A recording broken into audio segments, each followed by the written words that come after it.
তোমরাই বলো তো, এমনটা দেখলে কার না ভালো লাগে। আর আম মাখা বলে কথা, ও কাঁচা ঝাল দিয়ে মানে কত যে মানে না কাটতেই মানে জিভে জল এসে যায়। তো এরকম। আর দেখো তো গ্রামে কত কত সুন্দর এই যে পুকুর, মুরগি, হাঁস, এরকম খুব ভালো লাগে গাছ। তারপর আর এদিকে দেখো আমি আম কাটছি।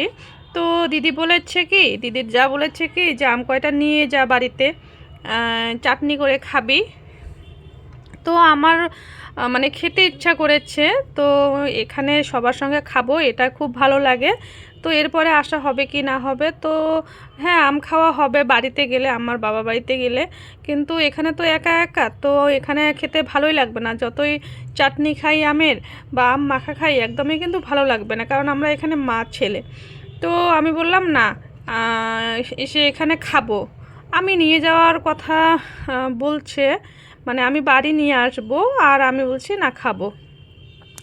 তো এর জন্য আমি কাটছি আর কেটে মাখবো। তো সবাই খাবে, বাচ্চাগুলো খাবে, সবাই ওরা আমার অপেক্ষায় আছে। তো আমগুলো কিন্তু ভালোই আছে, ভালোই একটু বড় বড় হয়েছে। ও আর দেখো না তোমরা, এদিকে আম খাওয়ার জন্য কলা পাতা কেটে আনছে।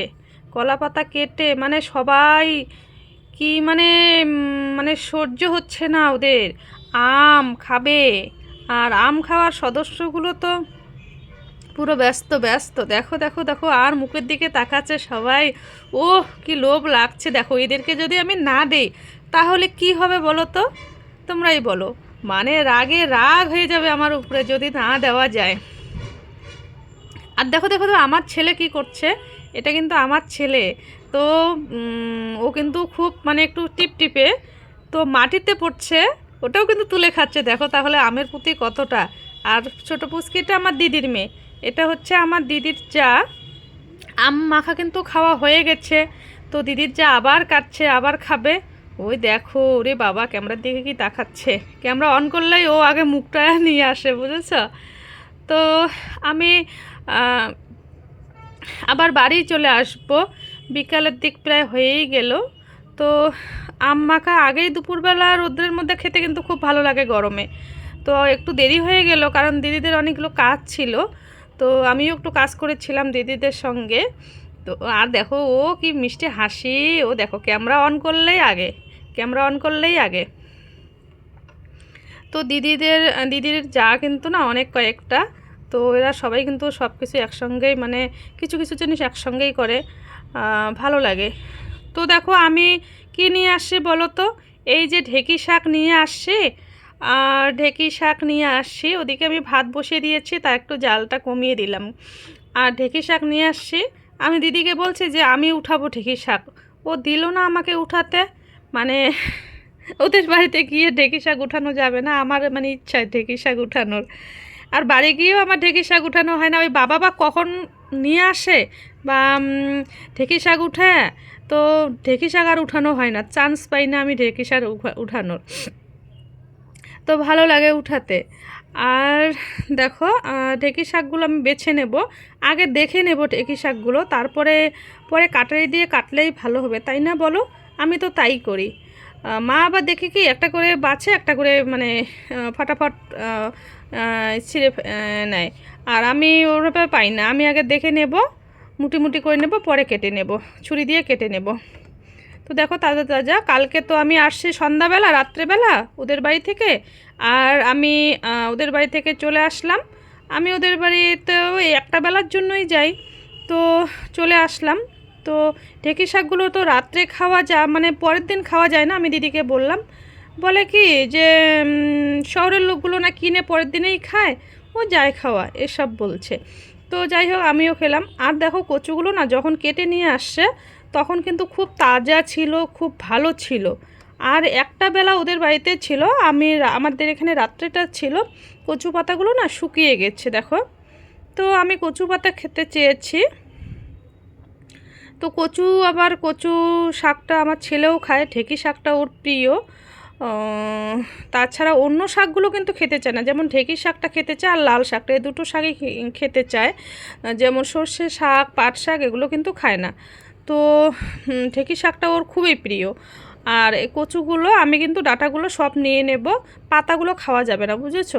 পাতাগুলো না শুকিয়ে গেছে, হয়তো কেমন বা লাগে, তো পাতাগুলো ফেলিয়ে দেব। না হলে পাতাগুলো তার তরতাজা থাকলে আমি পাতাগুলো খেতাম, তো রান্না করতাম। আর এদিকে আমি ডাঁটাগুলো সব নেওয়ার চেষ্টা করব, কারণ ডাঁটাগুলো শুকিয়ে গেলে আর ভালোই লাগবে না।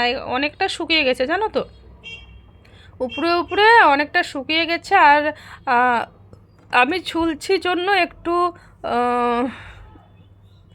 এখন ছুলছির জন্য একটু তবুও চলে। আর আজকে থাকলে কিন্তু আবার নষ্ট হয়ে যাবে, তো বেকার নষ্ট করব না, সবটাই নেব। আর সবটাই নিলে আবার একটু বেশি বেশি হয়ে যাবে, আর চলবে কেন বলো তো? কচু শাক তো সবার প্রিয়, তোমার আমার সবারই, তোমাদের সবারই প্রিয়, আমাদের সবারই প্রিয়। তো কচু শাক একটু বেশি খেলেও কোনো এমন ক্ষতি হবে না মনে হয়, তো তাই আমি সব নেব। আর এগুলো কালো কচু, তো আমাদের এখানে তো আমরা কচু টচু কোনো কিছুই পাই না। আমি না কচু, ঢেঁকি শাক, এগুলো ঢেঁকি শাকটা বাজার থেকেও কিনে নিয়ে আসি, তোকে কচুটা, কচু পাতা আর অন্যান্যগুলো আমি গ্রাম থেকে নিয়ে আসি, ওখান থেকে নিয়ে এসে আমরা খাই। তো যখন যাই এইসব নিয়ে আসতেই না ব্যাগ মানে ভর্তি হয়ে যায়, তো আবার আমি নিয়ে আসি আরও অন্য কিছু নিয়ে আসি দিদিবাড়ি থেকে। তো কচু শাকটাই আমি আগে খাবো আমরা রান্না করে। আর অর্ঘ্যও কিন্তু খায়, কচু শাকটা ভালোই খায়। তো আমি ওদিকে ভাত আমার হয়েই গেছে, আর আমি শাকটা বসিয়েছি। আবার কি বলতো, আরও অনেক কাজ আছে, যে রসুনটাও ছুলতে হবে। তো আমি দিদিবাড়িতে অনেকটা ভিডিও করা হয়নি, জাস্ট আম খাওয়ার ভিডিওটুকুই করা হয়েছে। তো অতটুকুর সঙ্গে আমার বাড়ির এই কচু শাক, ঢেঁকি শাক রান্না করা, মানে দুই বাড়ির ভিডিও মিলে একসঙ্গেই দিলাম। তো আমার কচু কাটা দেখো হয়ে গেছে।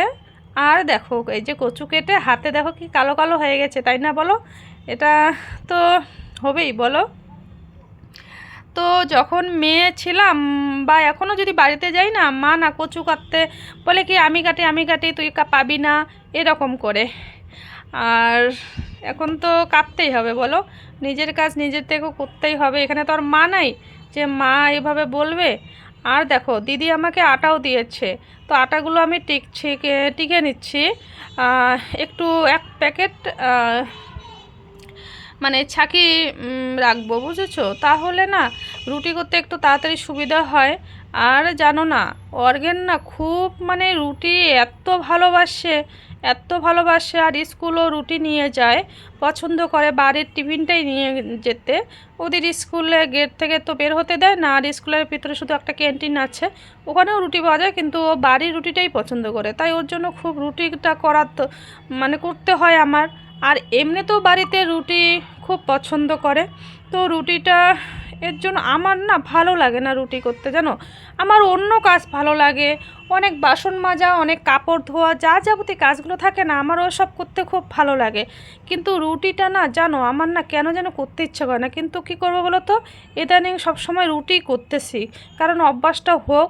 খেতে আবার কিন্তু খুব ভালো লাগে, রুটি খেতে পছন্দ করি, কিন্তু রুটি করাটা না, আর আমার একটু রুটি করি কি এলোমেলো হয় জানো। আর এখন আমি একটু চেষ্টা করছি যে রুটিটা আমার সবসময় করতে হবে, আর যেন মানে রুটিটা মানে খুব সহজ মনে হয় যে আমি রুটিটা করছি, রুটিটা করা আমার খুব কঠিন মনে হয় জানো তো। তো তার থেকে আমি ভাত করব বা অন্য ভাত রান্না করব, তাও ভালো লাগে, কিন্তু রুটিটা আমার একটু কেমন লাগে। তো তবুও দিদি 2টা আম দিয়েছিল, তো বলছে কি আরও কয়েকটা আম ছিল, বলছে কি যে এগুলো নিয়ে গিয়ে চাটনি করে খাস। তো আমি অন্যদিন করবো। এই যে দেখো আমার ঢেঁকি শাক, আমার আটা টেকানো হয়ে গেছে, এদিকে আমার রান্না কমপ্লিট। আর দেখো রসুনটা ছুলতে হয়েছে অনেকক্ষণ ধরে, জানো তো, রসুন তো লাগবেই, ঢেঁকি শাক আর কচু বলে কথা। এদিকে ছেলেকে খেতে দিচ্ছি। তো ভিডিওটা আজকে এখানেই শেষ করলাম। অনেক অনেক ভালোবাসা দিও।